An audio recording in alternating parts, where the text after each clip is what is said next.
Assalamualaikum warahmatullahi wabarakatuh. Halo anak-anak kelas 7, bagaimana kabarnya? Semoga kalian selalu diberi kesehatan ya. Hari ini mulai pembelajaran daring, yaitu MAPEL IPS Ilmu Pengetahuan Sosial kelas 7 semester 1 nanti akan diampu atau diajar oleh Ustadzah ya. Perkenalkan, nama Ustadzah adalah Ustadzah Kartika Sari, biasa dipanggil dengan Ustadzah Kartika. Untuk pembelajaran IPS nanti perlu diketahui bahwa dengan adanya pandemi COVID-19 ini kita tidak bisa bertemu langsung di sekolahan, tidak bisa bertatap muka. Jadi pembelajaran untuk ke depan mungkin karena aturan Dinas Pendidikan dan Kemenak Kota, kita pembelajaran jarak jauh insya Allah dilakukan 6 bulan ke depan, dan semoga sebelum ada 6 bulan kita sudah bisa bertemu kembali ya anak-anak.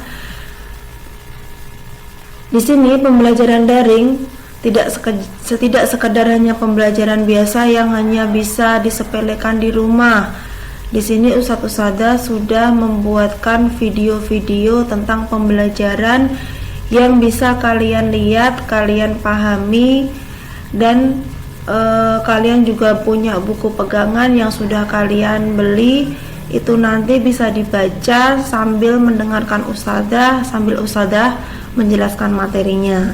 Di sini ada aturan untuk pembelajaran IPS. Nih, peraturan daring IPS. Sebenarnya ini bukan hanya di daring IPS saja ya anak-anak. Ini nanti aturan untuk daring IPS, untuk aturan pelajaran daring itu berlaku untuk semua MAPEL.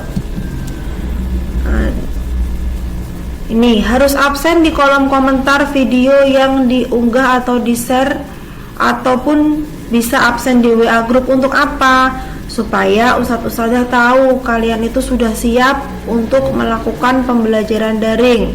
Walaupun kita jaraknya jauh, tetapi kita bisa berkomunikasi lewat WA, ataupun jika diperlukan kita bisa melakukan video meeting atau Zoom ya.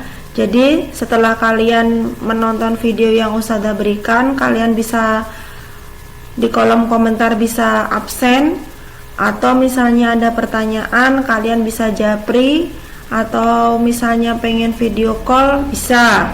Jadi supaya untuk tanya jawabnya itu lebih paham. Kemudian untuk jika ada soal, kalian juga wajib mengerjakan tugas, bisa langsung dikirim lewat japri ataupun lewat grup.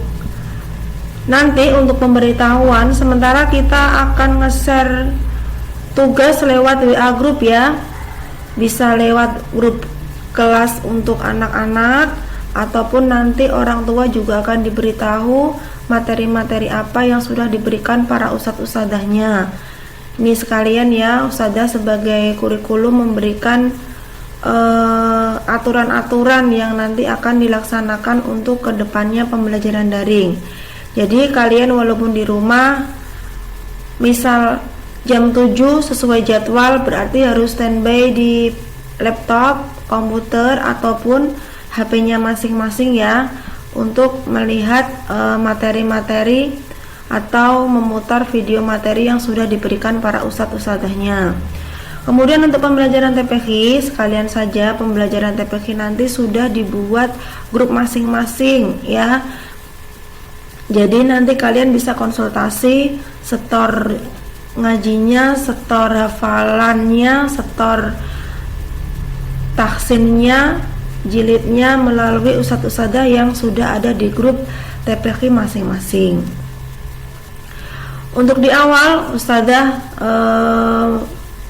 tidak akan memberikan tugas langsung, tidak. Selain perkenalan, selain aturan-aturan yang akan kita sepakati, di sini juga nanti Ustadzah juga akan memberikan awalan materi tentang apa sih pembelajaran IPS di semester 1 ini? Nah, nanti Ustazah jelaskan ya setelah slide berikutnya.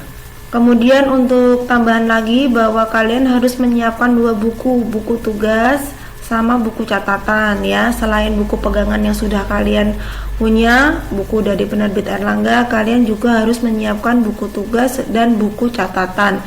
Buku catatan gunanya untuk apa? Misalnya Ustazah menerangkan saat kalian membaca buku atau melihat buku kok bukunya kurang atau tidak ada di buku, kalian bisa menambahi di buku catatannya.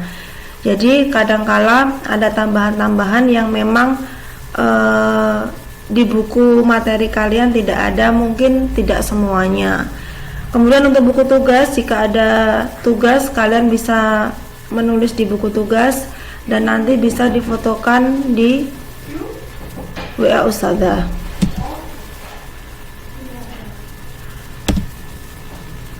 Nah, di sini nanti kita di semester 1 kita akan ada 2 bab. Bab yang pertama adalah manusia, tempat, dan lingkungan. Kemudian bab kedua adalah interaksi sosial dan kelembagaan sosial. Biasanya manusia, tempat, dan lingkungan itu berkaitan dengan keruangan. Nah, di sini ada 2 bab nanti. Kita akan mengetahui tujuan pembelajaran kita dalam bab 1 dulu, dalam 1 semester dulu di sini. Tujuan pembelajaran kita belajar IPS yaitu di sini kalian setelah melakukan observasi keruangan untuk di bab manusia dan lingkungan itu, yang pertama subbabnya adalah keruangan. Di sini kalian bisa menjelaskan konsep ruang, ini tujuannya. Jadi kalian bisa memahami konsep ruang, interaksi antar ruang, dan faktor pendorongnya. Kemudian setelah melakukan pengamatan, yang subbab kedua yaitu tentang identifikasi peta. Kalian bisa menunjukkan komponen-komponen peta secara tepat. Yang ketiga, nanti subbab ketiga yaitu mengidentifikasi dan menganalisis, mendeskripsi kondisi alam, kondisi kependudukan, sumber daya alam di Indonesia dengan lengkap. Kemudian yang keempat yaitu kalian bisa menjelaskan implikasi letak, luas, dan kondisi geologis Indonesia terhadap aspek ekonomi, sosial, dan budaya secara tepat. Ini adalah tujuan pembelajaran IPS di semester 1. Nah, di sini nanti di awal Ustazah akan menjelaskan pengertian ruang dan interaksi antar ruang. Selanjutnya nanti akan Ustazah jelaskan juga untuk di materi selanjutnya, yaitu tentang materi pemahaman ruang Indonesia melalui peta. Kemudian nanti berikutnya, subbab berikutnya adalah sumber daya alam dan kemaritiman Indonesia. Kemudian yang keempat ada dinamika kependudukan Indonesia. Kemudian yang kelima ada kondisi alam. Yang keenam adalah perubahan akibat interaksi antar ruang. Jadi satu bab itu terdiri dari 6 subbab ya. Perhatikan ya anak-anak. Jadi walaupun satu bab itu terdiri dari subbab 6. Untuk mengawali, perhatikan ya. Sini. Pengertian ruang dan interaksi antar ruang. Apa sih ruang itu? Ruang perlu kalian tahu. Ruang pasti kalian sudah tahu semuanya. Semuanya sekarang pasti di dalam ruangan. Nah, ruang itu adalah ruangan yang kalian tempati sekarang. Mungkin ada yang belajar di ruang tamu atau belajar di ruang keluarga. Ada juga yang belajar di kamar tidur, itu merupakan ruang. Nah, jadi ruang itu ya tempat di mana kita sekarang berada. Nah, nih. Kalau secara umum, ruang adalah tempat di permukaan bumi, baik secara keseluruhan maupun sebagian yang digunakan oleh makhluk hidup sebagai tempat tinggal. Nah, contohnya rumah kalian itu adalah ruang di mana kalian menggunakan tempat di permukaan bumi itu sebagai tempat tinggal untuk tidur, untuk aktivitas sehari-hari. Karena aktivitas belajar sekarang sudah tidak di sekolah lagi, ganti di rumah kalian masing-masing itu merupakan ruang. Di sini faktor yang mempengaruhi interaksi antar ruang. Nah, perlu diperhatikan ya. Yang pertama, coba lihat gambarnya itu. Wilayah A penghasil sayuran, wilayah B adalah penghasil beras. Di mana wilayah A mempunyai sayuran banyak dan wilayah B itu adalah penghasil beras banyak. Di sini dia saling bergantung satu sama lain. Jadi jika wilayah A penghasil sayuran, misalnya dia pengen beras, dia harus membeli beras di wilayah B. Begitu juga sebaliknya.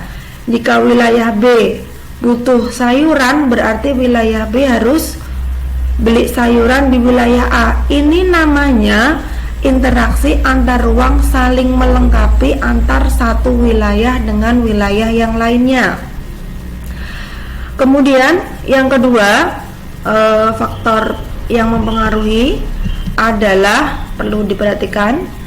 Di sini ada wilayah Y. Wilayah Y surplus beras. Surplus itu sama dengan penghasil.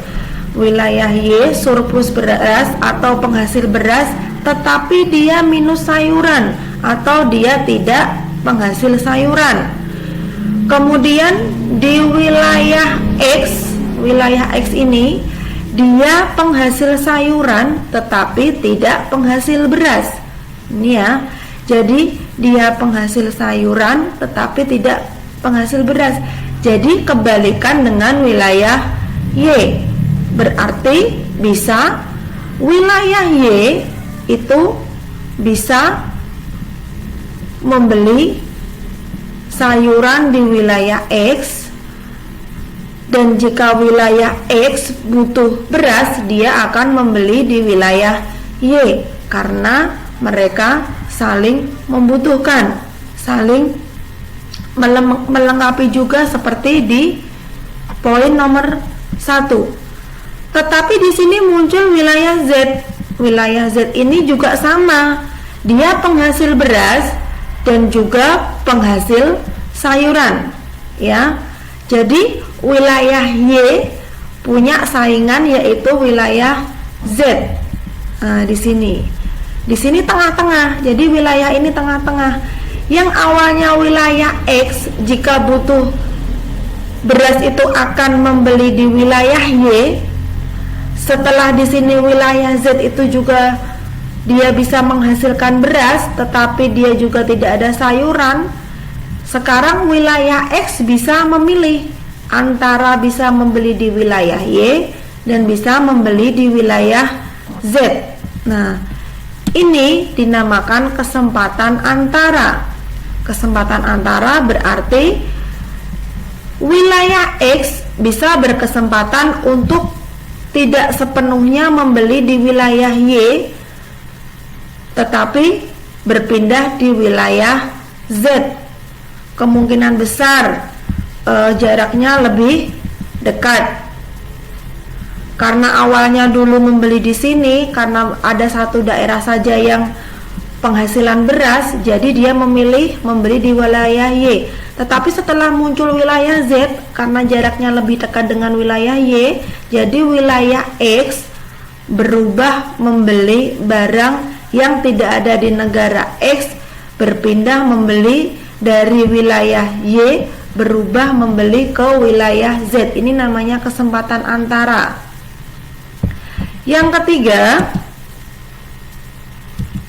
nah, perhatikan di sini ada gambar. Ini ada gambar jalan, ada juga gambar truk ya. Ini adalah sebagai alat transportasi. Jadi jalan mempermudah aksesibilitas antar ruang. Maksudnya apa? Jika kita ada jalan raya, jadi untuk mengakses ataupun kita mau mengirim barang, mau membeli barang ke wilayah satu dengan wilayah yang lainnya itu lebih mudah. Maka di sini jalan merupakan faktor yang jalan merupakan faktor yang mempengaruhi interaksi antar ruang, di mana benar-benar transportasi itu sangat dibutuhkan. Jika tidak ada jalan, kita mau kemana-mana juga susah. Dan kalau ada jalan, kita mau pergi ke wilayah A, ke wilayah B, ke wilayah C, dan kita untuk membeli barang satu dengan barang yang lainnya itu akan lebih mudah dengan adanya jalan dan transportasi. Nah, di sini untuk pengertian dan ruang interaksi, pahami anak-anak. Sampai di sini dulu untuk awal pembelajaran. Ustazah lanjutkan materinya untuk pertemuan berikutnya. Jika ada pertanyaan, Anda kurang paham, bisa langsung japri ke Ustazah atau bisa kita diskusi di grup kelas. Ustazah akhiri ya.